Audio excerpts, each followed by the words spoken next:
बहुत बहुत धन्यवाद हमारे डीएसपी साहब, हमारे एग्जीक्यूटिव ऑफिसर साहब, मंच हसीन इमाम साहब, हिंदू धर्म समाज के जो भी पदाधिकारी हैं, वो जो भी विभिन्न राजनीतिक दल के से जुड़े हुए लोग, हमारे मीडिया के दोनों प्रकार के मीडिया, प्रिंट मीडिया और इलेक्ट्रॉनिक मीडिया, दोनों प्रकार के मीडिया से संबंध पत्रकार बंधुओं, समाज सेवियों, हमारे साथ काम करने वाले सहकर्मीगण जो थाना में भी हैं और आप लोगों के बीच में भी हैं, आप सभी को का स्वागत करते हुए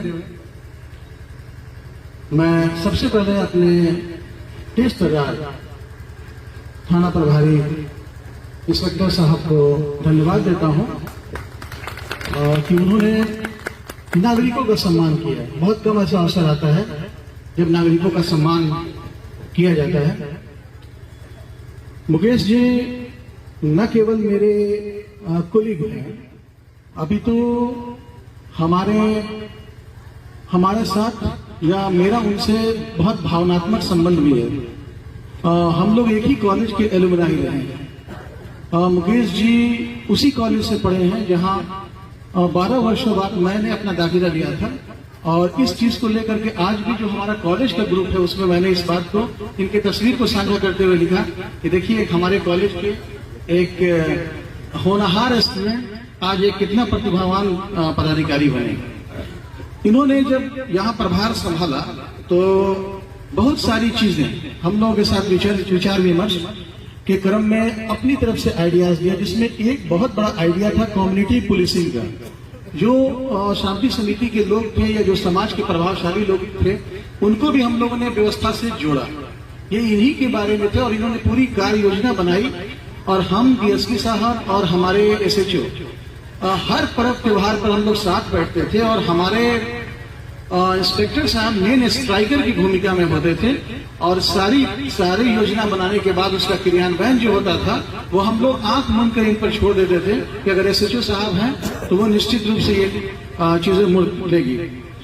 लौट के आते हैं पिछले पर्व त्योहार के बारे में। देखिए बहुत सीमित कर दिया आपने ढाका के उपलब्धियों को, और आपने पर्व त्योहार तक इसको बांध के रख दिया।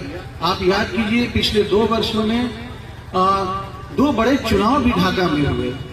ग्राम पंचायत के भी चुनाव हुए, नगर पंचायत के चुनाव हुए, वो भी शांतिपूर्ण और सही ढंग से उसका भी संपन्न हुआ।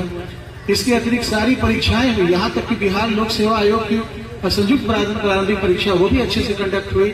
मैट्रिक और इंटर फौकानिया की परीक्षा हुई, वो भी शांतिपूर्ण ढंग से हुई, और सब जगह लोगों की मदद से और आप लोगों की मदद से हम लोगों ने उस चीज को पूरा करवाया। अब बीच की जो खाई थी उस संदर्भ में मैं इतना ही कहना चाहूंगा। देखिए एक इमेज बन गई। अगर आप अपने अनुमंडल के बारे में बात करें तो सरकार की तरफ से हर अनुमंडल के लिए एक पैरामीटर तय किया गया है। आपको पता होना चाहिए, आपको हर्ष होना चाहिए, बिहार के कई पैरामीटर में आपका अनुमंडल 1 से 5 में स्थान रखता है।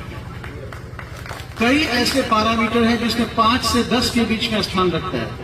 कई ऐसे पैरामीटर हैं जिसमें हम लोग 1 to 20 में आते हैं। इसकी कोई चर्चा नहीं होती है। चर्चा किस बात में होती है? कितनी शांति रही। जैसा मैंने आप लोगों को बताया कि महावीर झंडा जैसे ही समाप्त हुआ, मैं अपने चेंबर में कुछ काम को कर रहा था। मुख्यमंत्री, माननीय मुख्यमंत्री पीएस साहब का फोन मेरे पास आया, तुरंत आया। मुख्यमंत्री के पीएस फोन कर रहे हैं, कितनी बड़ी बात होगी। उन्होंने मुझसे पहला सवाल किया कि इफ्तिखार तुम्हारे यहाँ दंगा हो गया है? उनका नहीं, बिल्कुल नहीं, सब काम ठीक ठाक हुआ है। उनका अगला प्रश्न था लेकिन मोतिहारी में तो हुआ है। तो देखिए एक विजन आपके ढाका के बारे में किस तरह की चीज सोच है कि अगर दंगा मोतिहारी में होता है तो वो ढाका में ही होगा। ये सोच, इसी सोच को से ऊपर आने की जरूरत है। और जो पिछले 2 वर्ष या 1 वर्ष या 2 वर्ष के बीच की जो गतिविधियां हैं, मुझे बहुत खुशी है। नौजवान जो हमारे ढाका के, वो इसमें बहुत एक्टिवली रोल प्ले कर रहे हैं, बहुत आगे बढ़ के, क्योंकि उनके ऊपर दोहरी जिम्मेदारी होती है। पहला कि सारे पर्व त्योहार को की विभिन्न समितियों में भी वो होते हैं और साथ में प्रशासन के अंग बन करके फिर वो सड़क पर आते हैं और हम लोग का सहयोग करते हैं। ये अपने आप में बड़ी बात है। हमारे बुजुर्ग लोग हैं वो भी, जैसे कि कालू साहब हैं, इस उम्र में भी वो चौक चौराहे पर खड़े मिल जाते हैं। हमारे चेंबर ऑफ कॉमर्स के लोग हैं, उनमें कई सीनियर सिटीजन हैं, वो लोग भी आते हैं और सड़क पर खड़ा होते हैं आकर के और हम लोगों के साथ देते हैं। तो ये सब चीजें बहुत मायने रखती है। और जैसा कि विभिन्न वक्ताओं ने कहा कि जब दोनों समुदाय के बीच की खाई समाप्त होगी और जब ये दूरी खत्म होगी तो वहीं से तरक्की का रास्ता शुरू होता है। देखिए, ढाका में काम करने की बहुत जरूरत है और ये काम तभी होगा जैसे कि आपका जब तक सहयोग नहीं मिलेगा वो काम नहीं होगा। अभी हमारे ईओ साहब ने अतिक्रमण के बारे में कहा है, पूरा ब्लूप्रिंट हम लोगों ने बैठ के बनाया है कैसे होगा। और याद रखिए, उस दिन हो सकता है 100, 150, 200 पुलिस बल हम जिला से मंगाएंगे, 10-12 मजिस्ट्रेट्स तैनात करेंगे और स्टार्ट टू फिनिश अतिक्रमण होगा। उस दिन फिर हम आप लोगों के सहयोग की अपेक्षा रखेंगे। आखिर शहर खूबसूरत होगा तो आप ही का होगा। हम लोग तो आएंगे जाएंगे। और अंत में आप लोगों ने मेरे प्रमोशन के बारे में मुझे बधाई दी है, तो चलिए आपका धन्यवाद। डीएसपी साहब ने मुझे धीरे से कहा कि सर आ न जाइए, तो मैंने उनसे कहा कि इन लोगों का बस चले तो अभी हमको ले जाके गद्दी पर बैठा दे। तो ऐसी बात नहीं है। और हमारे किसी वक्ता ने कहा कि अरशद अजीज साहब मोतिहारी में इस अनुमंडल में थे और वो शिवहर में कलेक्टर बन जाए। अगर अल्लाह ने मुझे मौका दिया और इंशाअल्लाह जरूरत पड़ी और ऐसा अवसर आया तो शिवहर के बजाय हमेशा हम मोतिहारी को ही प्रेफर करेंगे, क्योंकि इतना प्यार और इतना अपनापन शायद ही कहीं मिल पाया होगा। एक खुशहाल और एक तरक्की याफ्ता ढाका हमेशा कायम रहे, यही मेरी दुआ है। धन्यवाद।